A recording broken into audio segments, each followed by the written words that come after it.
Hey everybody, here we are in Florida. Cocoa Beach is where we're at.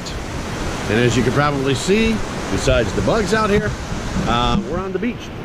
It's in the morning, I don't know, about 9 o'clock. And we're just off of the pier here at Cocoa Beach.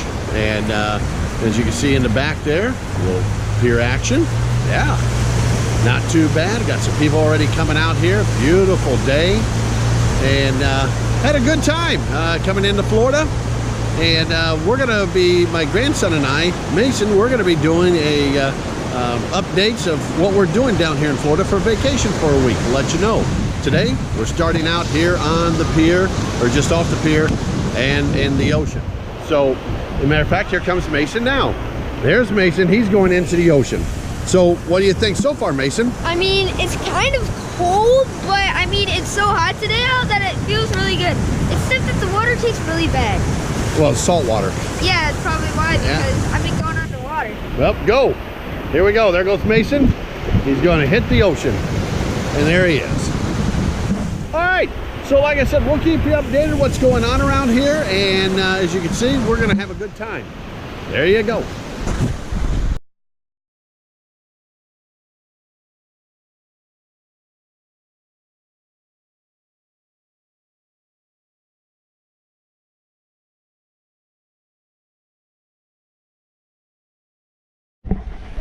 Hey everybody, it's me along with Mason. How you doing, Mason? Good.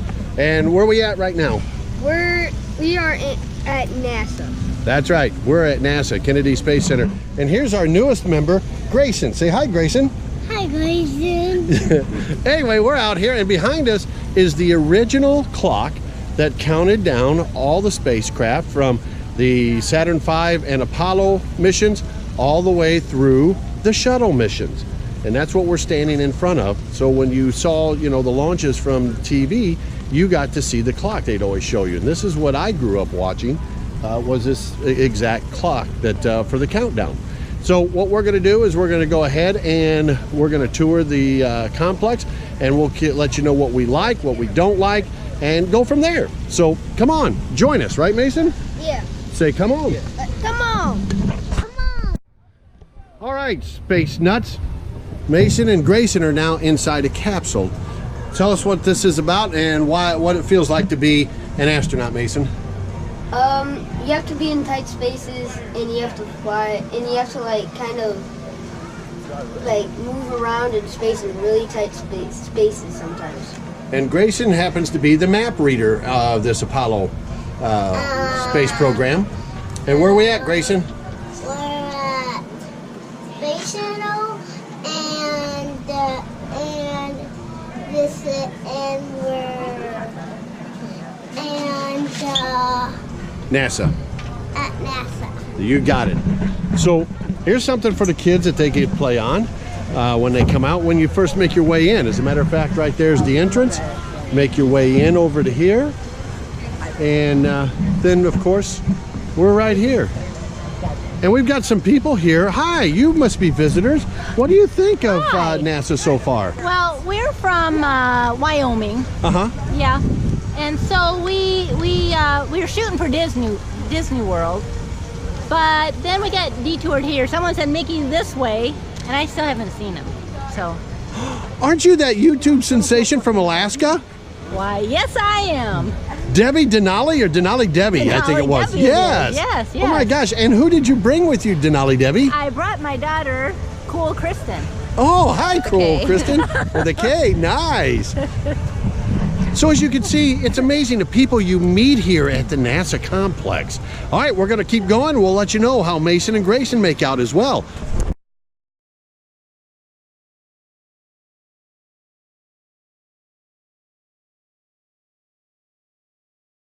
All right, this is an exciting time because right now we're on the bus tour here at NASA, and we're going to go around to see the launch pad area. Guys, the bus driver's talking right now. There's a certain area that you can't take pictures that's restricted. He's going to tell us, so we'll see what we can get out of that. But right now, it's bus tour time, and like I said, we'll send some pictures here.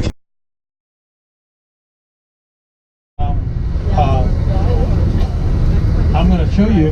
I'm going to show you how they get their rockets from horizontal to vertical here in just a minute.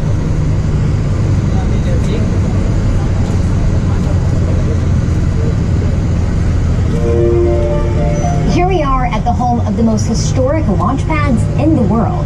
Just behind me are launch pads 39A and 39B.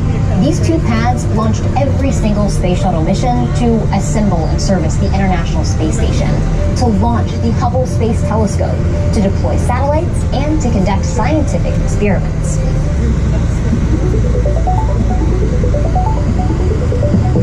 We're looking out at launch pad 39A, where every man who walked on the moon began their journey.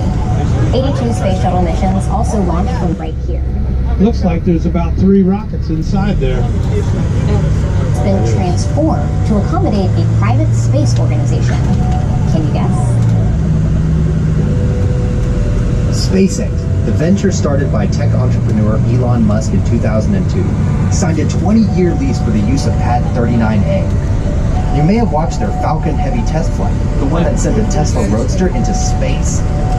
This is where it launched. The Falcon Heavy rocket is currently the most powerful operational rocket in the world by a factor of 2. SpaceX made history in 2012 when it delivered their Dragon spacecraft into orbit to rendezvous with the International Space Station, making SpaceX the first commercial company ever to visit the space station. Okay, so I want you to look over there to my left, and you'll see that thing laying on the ground there. Well, that's called a strongback. Now that strongback goes right on down and inside of that building where it said SpaceX, and they'll set one of their rockets right on top of that, and then that strongback will travel right back up to where it is now, and as it approaches it, it picks the rocket up just like that and stands it right on the launch pad, and it'll hold it there till about 3 seconds before launch. Complex and the NASA Now exhibit. Since then,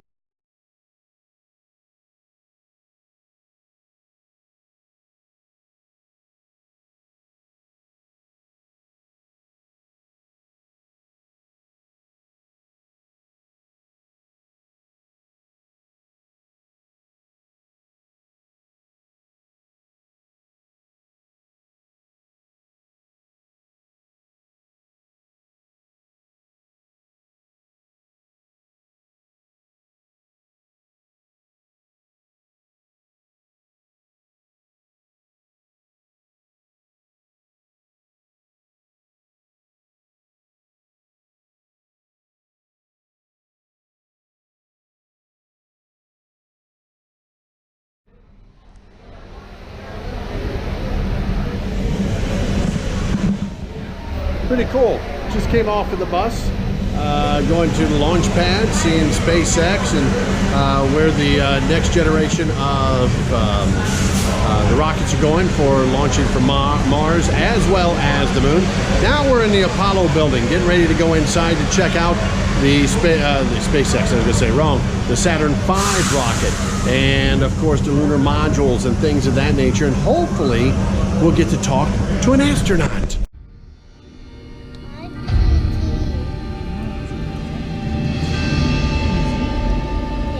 It was a few days before Christmas 1968 when Apollo 8 sat on the pad. She was the first of a new kind, a moon rocket. This was the Phoenix, risen from the ashes of Apollo 1. The first Apollo crew did not die in vain. This was to be their testament.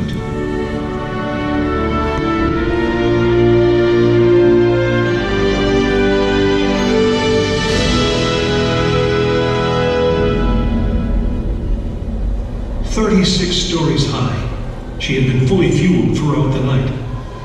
The liquid oxygen in her tanks caused ice to form on the outside of the craft. The extreme temperature differences between the air and the sub-zero fuel caused the metal skin of the rocket to expand and contract. Everyone who was on the pad agreed. It was as though the rocket was alive, breathing, straining at the leash. Earlier in the morning, astronauts Frank Borman, Jim Lovell, and Bill Anders had made their final preparations before taking that long ride out to the waiting spacecraft. The minimum safe distance from a Saturn V at liftoff was 3 miles. The reason was simple. When fully fueled, the rocket contained the explosive power of an atomic bomb. As the clock counted down, the astronauts and all of us in launch control went through the pre-flight checks, our hands on the controls of the most powerful, most complex machine ever built. It had over 2 million separate systems, and to bring these men back alive, everything had to work perfectly. Each individual system had been tested, but what we didn't know was how they would perform when all 2 million began to work together. That moment would come when the countdown clock reached 0.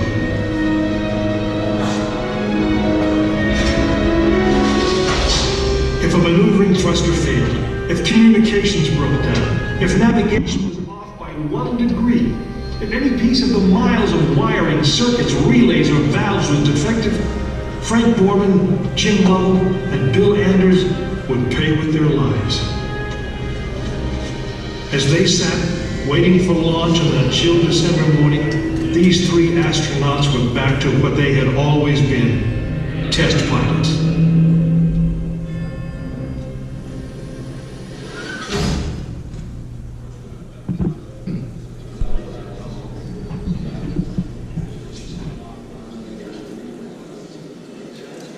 You are now in the final minutes before the launch of Apollo 8, right here where it actually happened.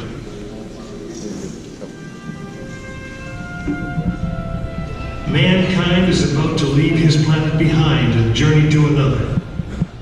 It is one of those rare moments when history is not being made, destiny is being embraced.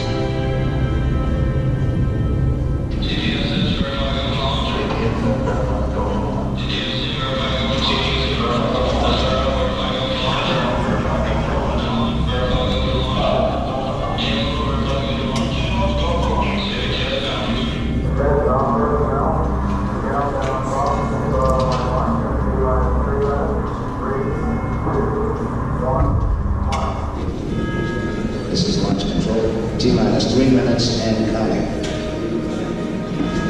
We've completed our communications checks with the Apollo 8 astronauts in the cabin, and the communications are go.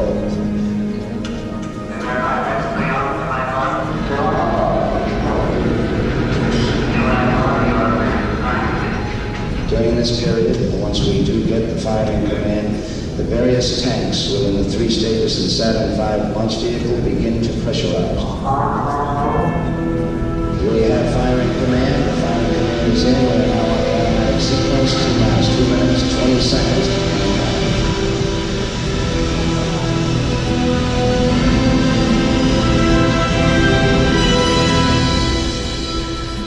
Our status board indicates that all aspects are ready. Instrument unit is ready. Spacecraft ready. Final check of the emergency detection system. That ready light also on. First stage preparations are completed. All systems are ready, okay. Keep going. And we're on. Ready to go to convoy. Stand by, Walter. Okay, you're on. All systems go. T-minus 45 seconds and counting. First stage liquid oxygen tank has been pressurized, and the pressure is still building up. Coming up in 90 seconds, mark, T-minus 90 seconds and counting. The Apollo 8 crew standing by, spacecraft commander Frank Borman, Jim Lovell, Bill Anders. And now to report that the liquid hydrogen tank in the third stage is pressurized, 1 minute 15 seconds.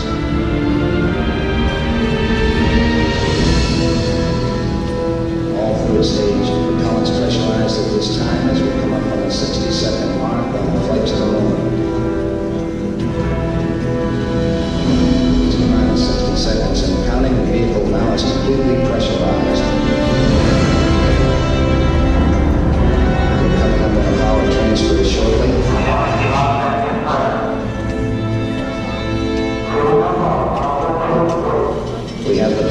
transfer, and we're now on the flight batteries within the launch vehicle.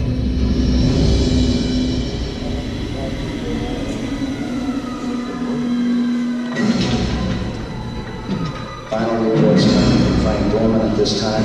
Final look at the switch list aboard the spacecraft. 20 seconds, all aspects. We are still in low at this time. 15, 12, 11, 10. Sequence start. Engines are on. 4, 3.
successfully orbited the moon, and the astronauts returned safely to the Earth. I know. I'm Jim Lovell, and I was one of the crew of this spacecraft, Apollo 8. We were the first men to see the surface of the moon from just a few miles away.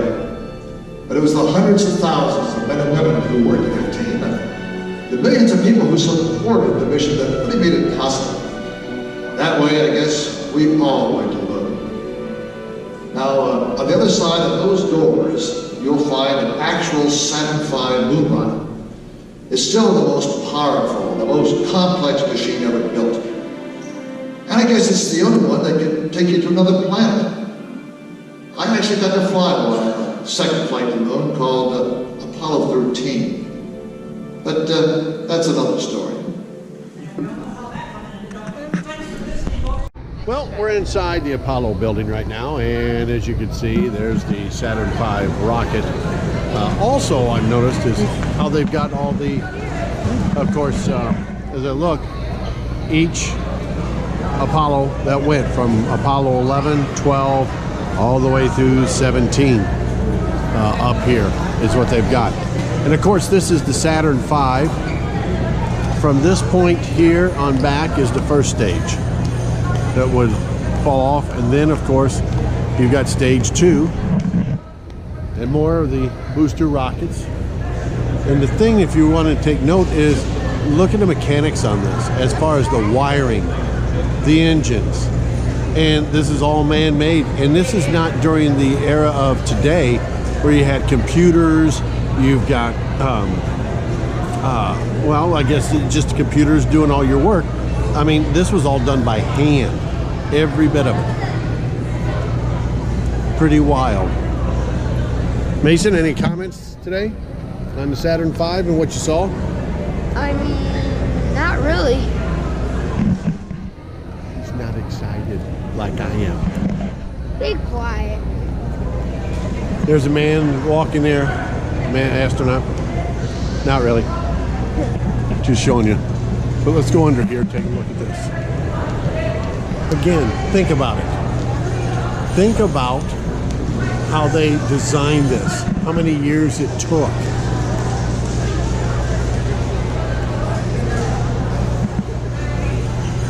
how powerful this is. And again, it's still a lot more to go see. That's how long this rocket is. All right, so as we just came out of the movie section of how things were launched, right now you're looking at the back end of the Saturn V rocket and how big and massive that thing is. This is an actual Saturn V that they have here in the Apollo building. And to give you an idea, I'm trying to get it where there I am, and you can see where the Saturn V is. Huge, just really, really huge. And as you walk around, you see other things happening here. Behind me, you can go outside, and if there's a launching to take place, you can purchase tickets and go outside and sit and watch the launch, which is over that way.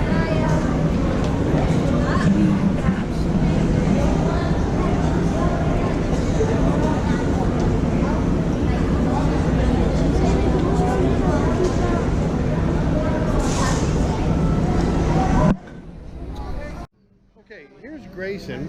He's our map reader. Where are we at, Grayson, buddy?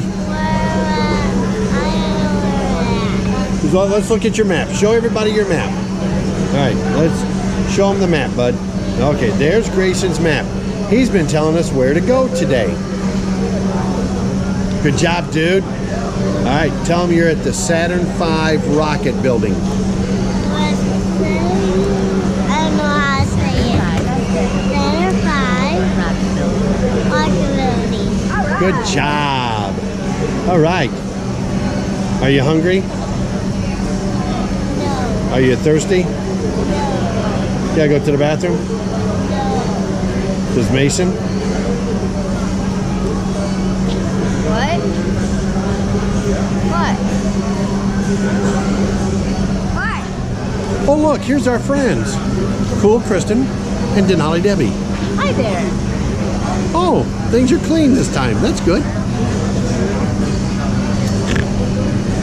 Oh, jack of all trades, Jason. And then there's Grayson again. And there's Mason again. And there's Denali Debbie. You're pretty far away from Denali, aren't you? It's pretty close. Isn't that too far away? Oh, okay. Yeah. Well, you're from Wyoming, actually, I believe is what you said earlier. Wyoming? Yeah. You know what you said? Oh, I'm from Maine. Oh, okay. Yeah, you must be confused. Okay, you guys, we're getting a sneak peek of a new thing that'll be taking place here at the Apollo building at NASA, at the Kennedy Space Center. And what you're seeing is the Lunar Module. This is what would land on the moon and take off from the moon with 2 astronauts on it. So this will be coming, this new event will be coming soon. Doesn't say when, but it says coming soon. And of course, did a lousy job of protecting it because, well, I can open up the curtain and see.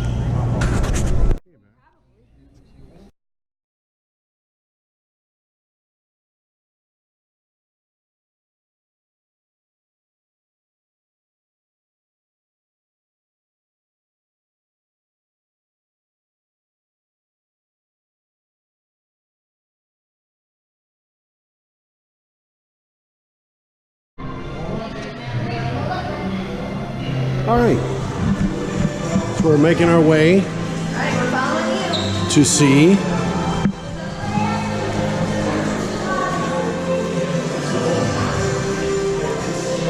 and there's Mason, our guided tour. So, what are we doing right now? We're in the Atlantis building right now at NASA, and we are, I guess. You want to see Atlantis? Yeah. The real space shuttle? Yeah. This is the outside of it.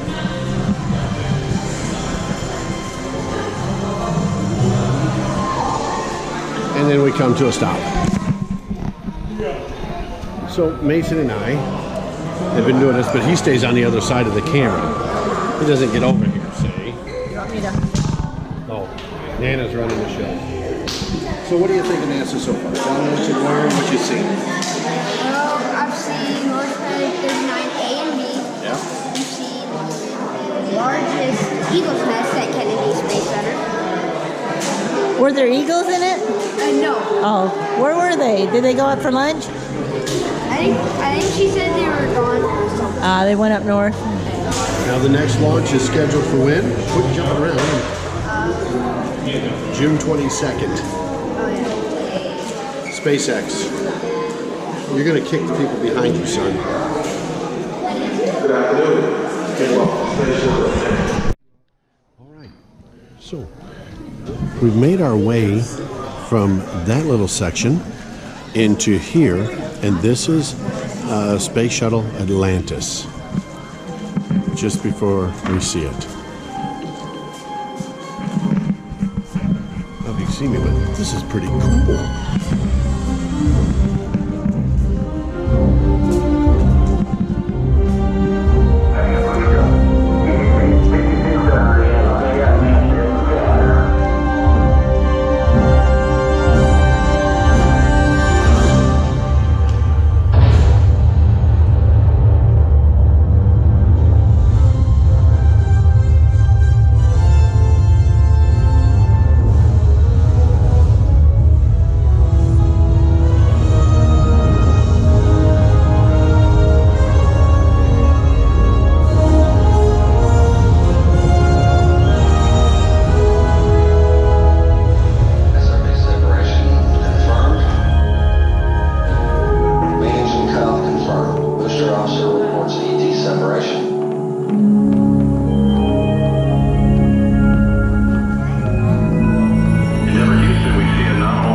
minutes, walk around the space shuttle, show you some neat things, answer any questions you might have.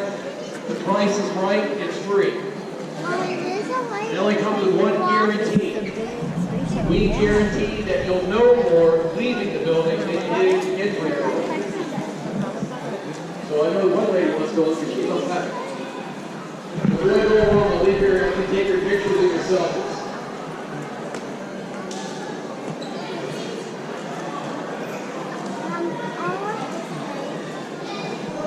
Okay, the young man asked my first point. See each tile? They're numbered. Because that's how they knew which ones fell off, which ones stayed. They had to number them all. Did any fall off? Oh yeah, unfortunately. How many times did the Atlantis fall?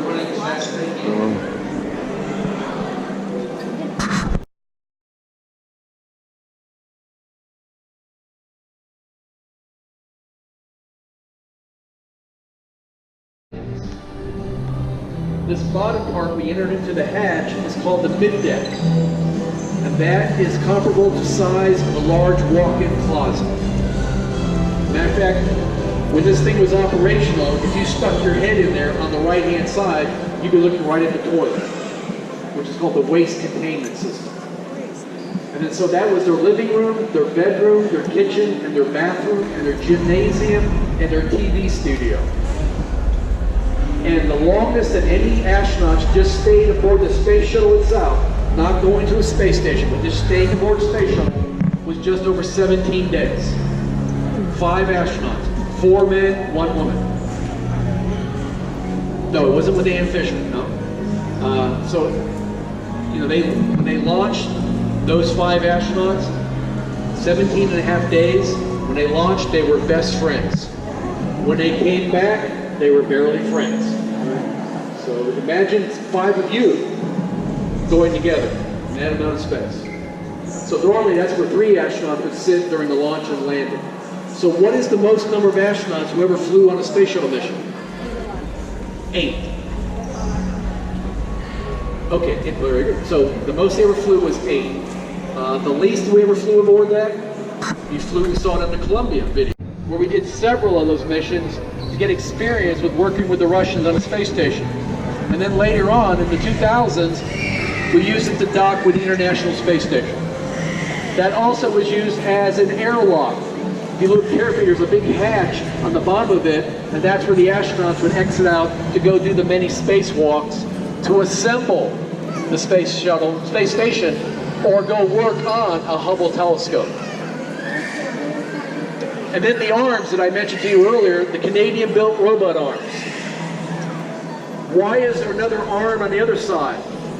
After the Columbia disaster, NASA deemed it to be appropriate to bring up a 50-foot extension, so on the second day in orbit of a typical 2-week-long mission, the regular arm, or the main arm, would put up an extension so they can inspect the entire space shuttle to look for possible damage that might have occurred during the launch, like it happened during the Columbia disaster back in January, February 2003. So people always attribute that disaster to the tiles coming off. Not whatsoever. The accident happened during the launch. A big piece of foam came off that big orange tank about 81 seconds after launch. A big piece of foam the size of your carry-on suitcase. It came off and it hit the leading edge of the wing right there. Remember the layers and layers of carbon. So it punched a hole in it. We have video of it. But they didn't think it would cause any damage because it's just foam.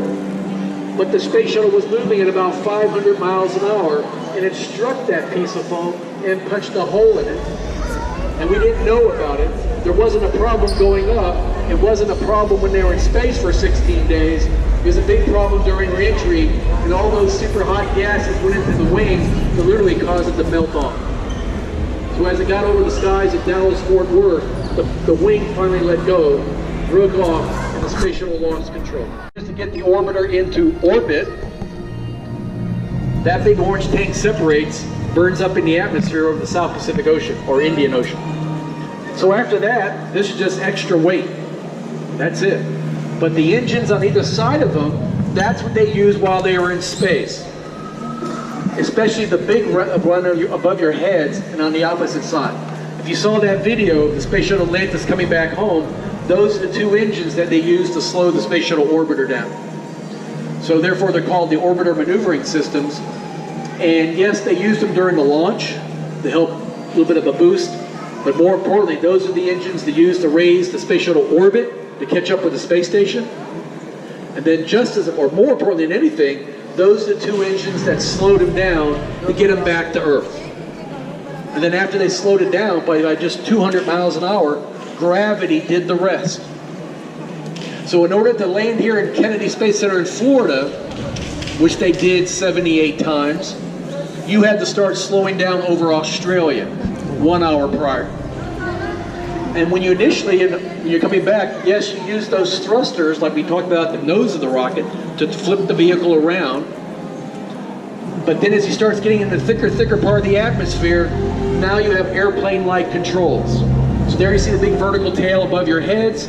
Just like your airliner, it has a rudder to help steer it. What makes this rudder unique? It splits in the middle. So it helps control the speed of the vehicle as it's coming down, like a big air brake. You can see the big elevons on the wings, like your ailerons on an airliner, to help steer the vehicle. And then this big body flap underneath the engines.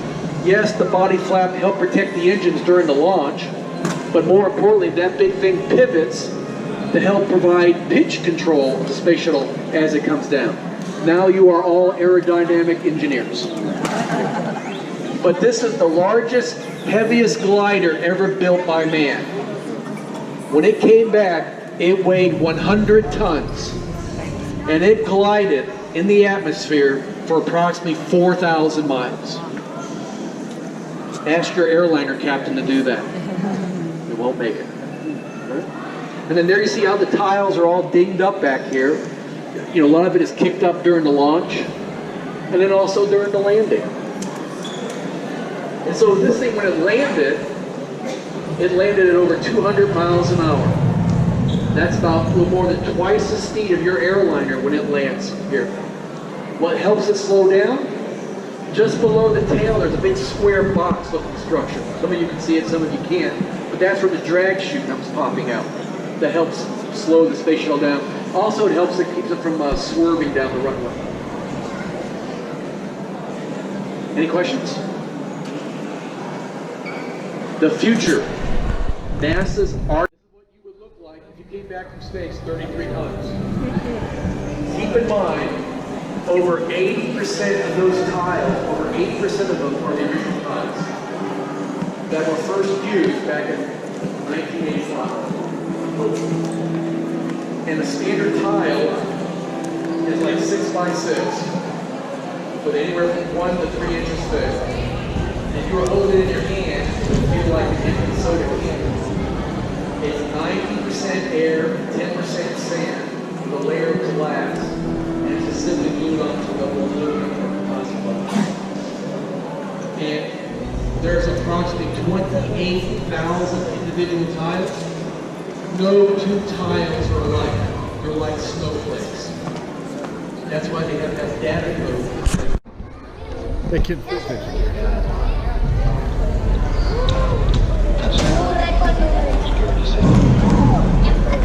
yeah, buddy. So as you can see, the family's having a great time here at NASA to Kennedy Space Center, and then there, of course, Grayson and Mason, and then Gemini. Now, Grayson's gonna become an astronaut, right? Yeah. Yep. Where's my astronaut? Right here. You want your astronaut? Okay. All right. All right. We'll show you. But anyway, here's the Gemini, and hold it. Get the receipt out. Hand me the receipt. Hey. There he goes. Thank you for just putting the bag. Now you can put it on. All right. And as we wind down, the park's already closed. It is 20 after 5 here. Hey Grayson, show everybody. Sit in your seat and show them you're an astronaut now. Okay, I sit. Yeah, I'm getting in there. Oh, okay, gonna give it. Here's our spaceman. Here's our astronaut, the latest astronaut. Grayson Kleist, the astronaut. Yep. It's hot outside. It's hot outside. Okay. So the day has come to an end here at the Kennedy Space Center. Got to admit, very interesting. When we first came in, my suggestion is what we did. If you can get your tickets online, general admission, and get your tickets online, do it that way. Otherwise, you've got a couple of kiosks here, or you can go through the traditional way to get your tickets. Once you come through the checkpoints and everything, as it was suggested to us, and I agree, do the bus tour. That took, when it was all said and done, a little over an hour, maybe hour and a half, 2 hours, and that included the Apollo building that we were in. Then, once we got off of that bus tour, then we ended up going to see Atlantis, the space shuttle, and that was worth it in itself. Once that was all said and done, next thing you know, we have spent well over, I want to say a little over 4.5, 5 hours when it's said and done here at the Space Center. We had a great tour of Atlantis. A gentleman who was a pilot, not for the space shuttle, but was a commercial pilot, is the one that gave us the tour. If you get the 20-minute tour, I suggest you take that. All right, that's going to do it from Kennedy Space Center. Tomorrow, where do we go tomorrow, Mason? Disney. Wrong. We're going to Gatorland. All right, so the kid is not with it. Have a nice day.